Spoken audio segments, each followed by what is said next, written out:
Bearing in mind the long break that you've had, how important is it to get out of the blocks quickly today? Well, I'm sure it's the intention of every team to get out of the blocks quickly, Micheál. Sometimes it works, sometimes it doesn't. But having said that, to get a start would be vital. But in the way things go, I suppose in a hurling game, you have ups and downs, you have peaks and troughs. And the one thing is how teams recover from that. So I think at this stage, the team that will play for 60 minutes and will hang in there to the bitter end will prevail. Have you seen much of Gort? Yeah, we saw him on DVD in the county final. Very impressive, to beat the All-Ireland Club champions. Huge achievement for Gort. To win a Galway championship is fantastic. They have a huge record, obviously, at All-Ireland Club level. All Galway club teams. So we hugely respect Gort, and we know that it's going to be one hell of a battle. Se massa se rud a bháin, Pat. Béidir nach mai le an éireann béidir go mbeidh siad thar lear agus rudaí mar sin, agus bar a deirtar seize the day. Ní hagann siad haimpel rovinnig. Cecho dóchasachas atá tú go bhfuil an cúigur déag lead a thosáig do tránúna ábalta an taxin sin dhéana. Well, tá mé lán dóchasach agus comá lei sin tá cúigur na séir na Ceart go leor beagach duine sleanú sochas an súd ach prepagan slitter agus ní féidir lehain leis cíal dhéanam dus do cnéalacha péiscéala a an chiaadíireacht chutha I gluhí den tórsa. Nis láideach bán bail éan hart do chuirtíonse Gort isteach a míle bháid cean annach ein séireach. Díanta go mar gan gúil báid éad giaadíireachtach an tá dearag leis nach chur alí fahi stáile me bheith heiring ar a slitter an trusan. Ach péní tá sé chur ar fóríl. Ach cean áard isteach an san ige éan hart. Beidir go bé Richie Cummins ní heach fahi stáile me heiring ar deiri hir. Agus seans ceart an san le Coolderry se chuin da bhfuil inis ar an únsaí a thénig Barry Tehan obair bhasan mátá ge Brian Regan de Ghortaínse Gort agus tá lán chúla leis seán. Búltamach I drón treflíne Fachta mátánsa I ge Cathal Parlan anna cheanisteach a míle bháid agus tá sí bhfuil chur a hairse trasnán a ge Coolderry Farah Hornin san Damien Murray. The lehan spéidir ar chúlaige agus me hawn an pointe. Fechar an tapig is a smachtig sé an slitter bin an rón a bhí leis an scórsan.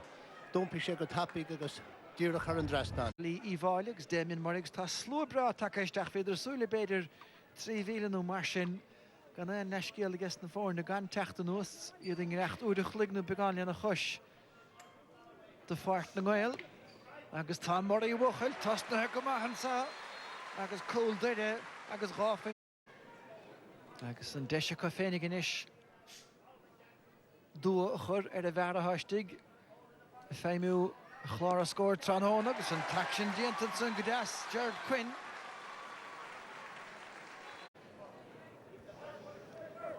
Éisio, chuniad a chur ar a chóharach, sé neomad goile caitin sa chiad le.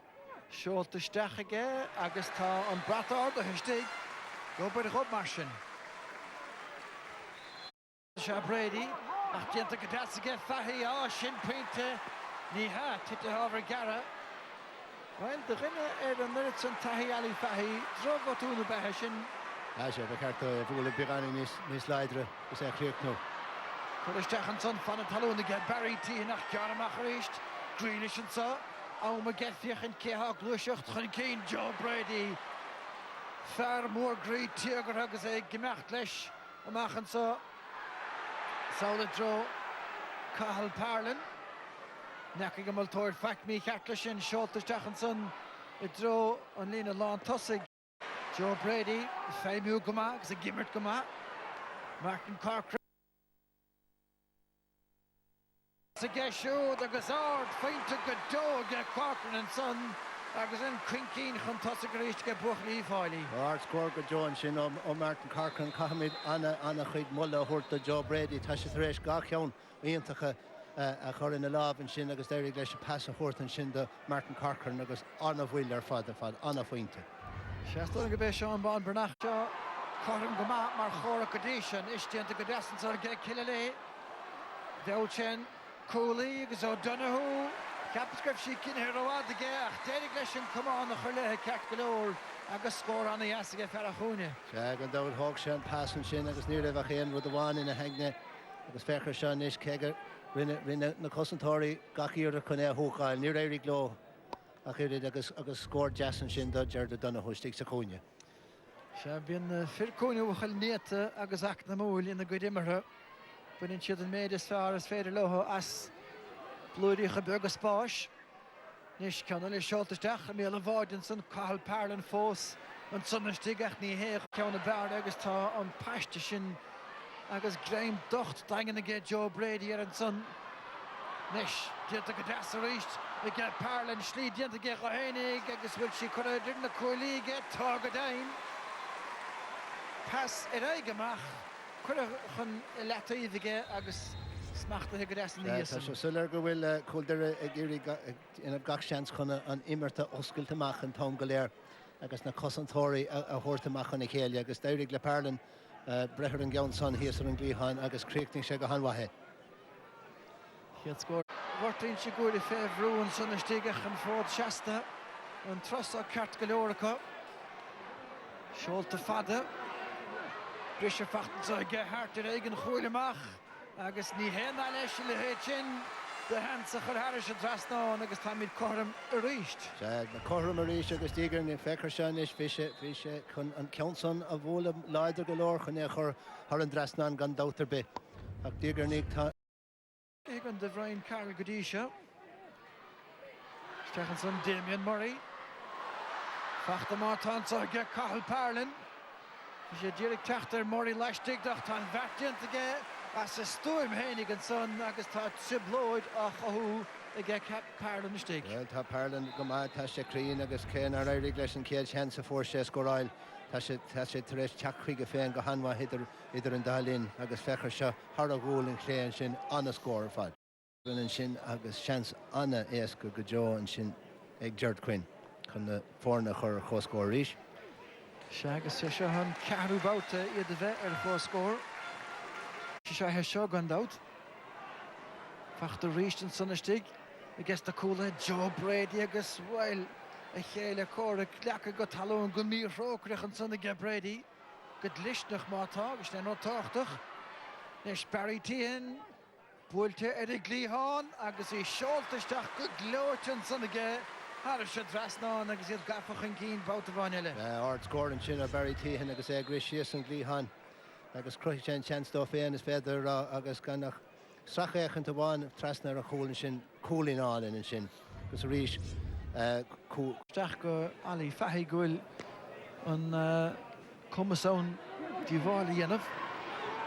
Ríiste steach sa spás, Damien Murray chun cín ar i chéile córaach agus é take amachchan sa buirte steach ge Murray leistigh an ggóile agus áirt faointe go deon san a chóisín plí mar stíl pat ní ráidir steach sa spás. Imreoir álinn néata is sé déanann le blianta fad an nós agus tá anna luas faoi go fáil agus haspáin sé ché chu sciúla sa tá sin bóta san ard scóir stigan sin. Déanann bhaithir an glíháin inis Martin Corcoran is stig sa cúine Páirlan fós mar lán tosaí. Se sin trícinn de faointí go Damien Murray rácheann na mirt. Brady a teachtasteach sa dráman san ar éan háartach. Díanta go maithaige. Nis suasan sa chuin agus anna bheartíocht ar fad sanna gé Owen Ryan an tógánach hána cosa tu go leis aige agus tá seansar bhard aige. Cool don scoil sanna gé bharróg. Agus Hána sé chuig go jazz. Pat de Lewis greibh luas aige agus léirigh sin sanna. Se an dát nar a fór sé deis a chur a bit léirigh leis an ceanna sfear an sin áil ar Michael Cummins agus bhíon luas faoi. Chruigh sé beag an spáis do féin agus fechar sin mar chríoch anna scór go Joe agus inis tá cúighuilíní idir na fór na brapan na sóil anna scór an sin a gáin rein an timráir is óige ar an báil. Se sin cool agus ráfain. Ar ná oscailt. Ken Hogan an son caigur teanna hásta. The point of view do Aras Barco for a bhór an chiad lethe seach mar dúirt Pattinson gaichan na súlta cuicín de faointí de bharna inis an dúbal scórna agus Damien Murray chun curla sem méid sin chiad a faointí ge Murray inis. Gerard Quinn Marsin.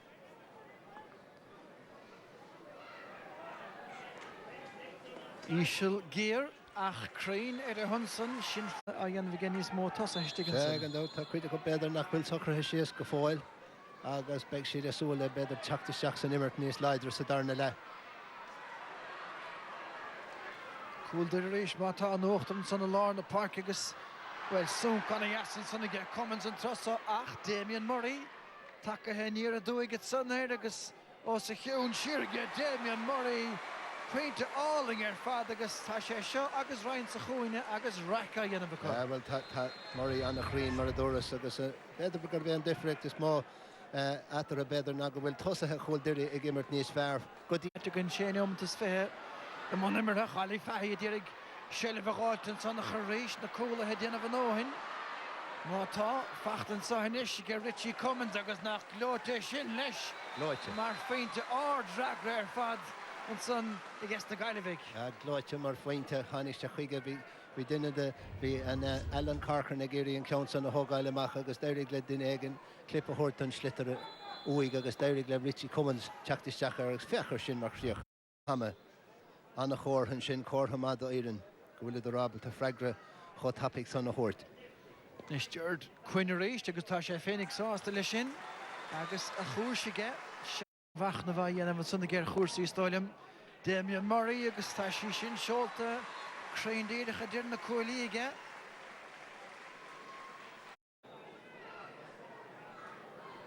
Cúcín go dtí seo aige. Cheanna bháinna stáilm a chuirse fóraíleach tá sí sin leis Stúr go deasa dir na cuart beise a súla tá spanta tí sa bharú ag siúd. Trastan na Parkinson nach Mehanson ó Greg Lally. Murray tá reachtíanta ge siúd sa chéad leisio. Barry Tíhin iirecht san blocálteach fachtagan na grathir Kevin inis. Gimeacht leis ar cosan áard agus tá sí sin chur a dir na cúlaí anna féintear fad ge Kevin Tíhin an son.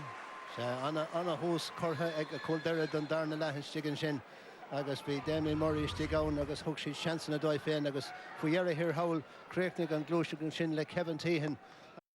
Lesley díirecha idir lína chuig féidir a seaca agus chead chuig féidir a stahad agus an bheartdéanta ríiste chun garta a chuirta reis isteach sa cléhann seo anna chuid am a feit fáil seo go fáil. Is fachtan sa ge Donahue agus aga ge siúd ar bharca hógant agus bhfuil si sin díirech leistig don gúile an tarna peinte I ge fear a chúne.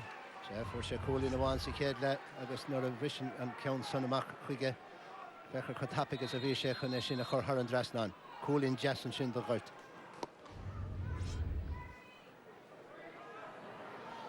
Is cáil pála na techt a féinnig agus a chéile córa an son ingrúan na chéile.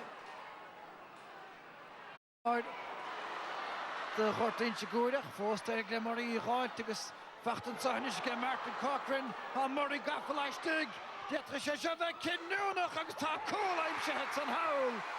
An obair ar fad dianta ge Damien Murray sé cáil pálan a dheogaigh creadún tar fad ach sé Murray an buchail. Gan dá croigh Brian Carlin an sean sin go léir rinne sé go hínta go maithar an taobhlíonn an sin agus rinne ón Ryan gomach bhí Carchar ní stigán freisin.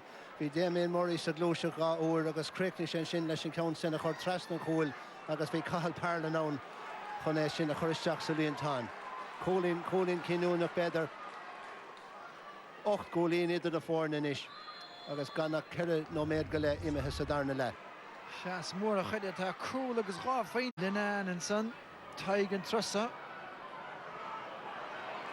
Nis agan sa ge Quinn sé cínige ó focan na saoir agus tá chuig féidir seaca na meascach sné chiad ceann an imirt agus an chiad an tarna ceann I go gortaín si gúir sa tarna le. Rinne alí fethi go maith an bóta san bhí sé mac capi go leir chun an ceann sin a cheanú agus láthraigh sé pass jazz an sin. Chuiristeach sa chúine. Well an fáic beidir har éana déile a tháinig slachan son ar Gerda Donahue. Fachta ge feí mátá agus peinte desaile. Dréidir chéile tógtan na coisláin I deir siad agus sin gá féinta sa chéile inis I ge gortaín se gúide. Well an difricht is mó an is ná go bhfuil caidan an sort slitar tá teachtasteach chuige tosathe a ghirt ag fiosú. Nis agus irin sé sin I bhd níos fearr le na tosathe. Na takeóirí dírig na himróirí ag rísan sa Gá chúl glan is garút na bhórne. Thompson chur amach Harrison de bhlíige. Dírig an slitter a chur isteach fan na talún. Fachtan sa mó agus deisir scóran sa agus bhfuil sun fada go leor tágad dain féin an na féin to get Brian Regan an lechúlaí láir. Agus sé Regan an fearbocht a fágan dis. Greg Lally an son hála córga fachta get Grealish. Seoltas teach ag siúd, dhéanana sé an na scór má tá sí Crean agus tágad dain an fearr chárta baí agus is peinte sin a ghardóigan slua agus a thuair gún spráid dá chuimróirí. Ard scór. Ceanna síocht ag Chestal go géir an Gort agus tá sé teacht. Cólín íontach nó méad ó hin an sin ó Brian Regan agus an sin cólín eile dríocht an sin ó Jason Grealish. Chhuinis in áda dhéine láthir na hóide amach an sagarí Carroll dúna mar go méid an úseoch sé agus tá painttime sé ge Carroll an chiad ceanna nimige an séisiir tasír a chláir a scóir agus brega go hénig. Gan dát hí an ceann san Har a bheith tábhachtach. Bhí cólín de scór de heisa céint ag Chestal ó Coolderry agus seo Kevin Connolly a teacht isteach a rís lead an óg Stephen Connolly becerta Kevin Connolly lead an óg lead anna leid bhfuil is búltain sin ag Damien Murray gan tracht ar deis chun pointe scóráil. Haring sé beag an in scuil teir. Fiachar seo ceann díomhar seoltas teach. They get Jared Quinn on the feinte fad an son ge le hosaí. In unna beidir cólín a bheith feite ag Coolderry in is tá cólín feite ag Gort chun an bearna leidú a ríis. Stachan san láirtaí tíhan gan inge i teachta chuige chuide isteach na machir agus pointe anna bhagan son céilte ge Gortínte gúide. Déirigh le Coolderry an sean sin a cruthúga deas. Dói féin agus nuair a fór Barry tíhan an sean sin bhí sé stigí lár a pharc ní a bheith a grúd amháin ina ceann agus críochting sé go maithe. Se de Lewis an captain Brendan Mar níor á ada hin gan dátastíine gomúidiste nuhach Brian Carroll réist seoltas de John Chúil gigs ceanna tite gar agus ceanna chainteachta Cummins inse go maithir dúis. Well beise buach má chlánan siad an ceann san deáir a bhchail Michael a teachta gáir a gúil báide cean áfar piúnt don bhar le nocht. Amach le Grealish Cosanard an a skille bach a sé Kieran Kerry goine chut in a park. Fachtar Nash, Hart, Corridavile, Carroll, Makle Pat, na Guri Oscalte, Dala a Arawachel Benachdelish. Gan dát bhí sé tar éis ga ceanna choristeach i láb an chúlbáire agus bhí sé bhaid níos fuid an chúl an bouta san ach bhúil sin ceann san í bhaid níos leidre ard scóran sin ó Brian Carroll an dara ceann a tá feite gin seo sa cluiche agus iad go léir tábhachtach chun seo sa darna le gach scór tábhachtach a seo go deidir scríbe. Well tá gáchúil glanan isan agus an paiste sin paiste máisteach. Ach tá tamal le dul agus tá unadaí golabhú do Gortínte gúide Martin Nestor.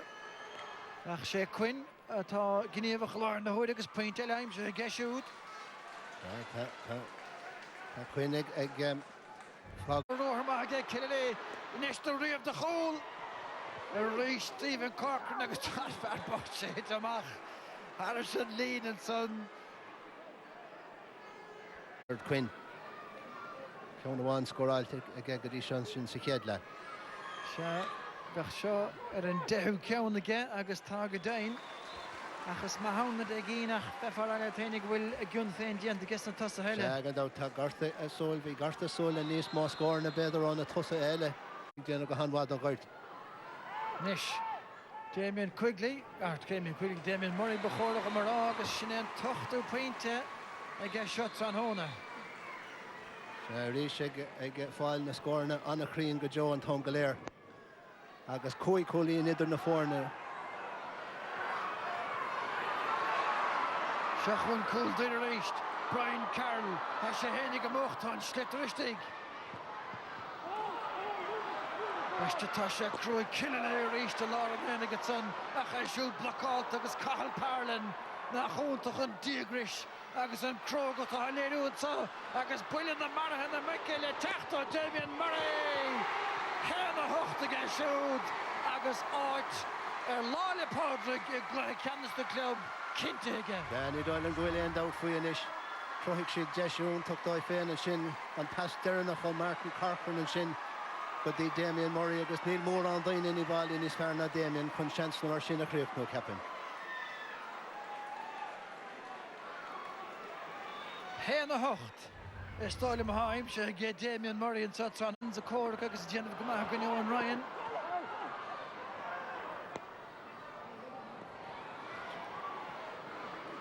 Stí go lár na Parkinson tá an plug a tanna le fed na huaire an sa uirich nómta agus trochasach na dul. Seoltas Dechanson sa chúine. Damien Murray agus hénig agus a chéile córa Andy Cohen dulta. Man, what does today mean? Today it just means the world. A small club like Coolderry to get into an All-Ireland final. And we can't thank Ken Hogan enough. He's put us together, and you see the results of what he has done. Every game nearly that you've played in the championship, at least since he got out of Offaly, you've been underdogs. I'm not so sure whether you were underdogs here today, but nonetheless, people have been underestimating this team. Now they'll be looking, can you seal the deal?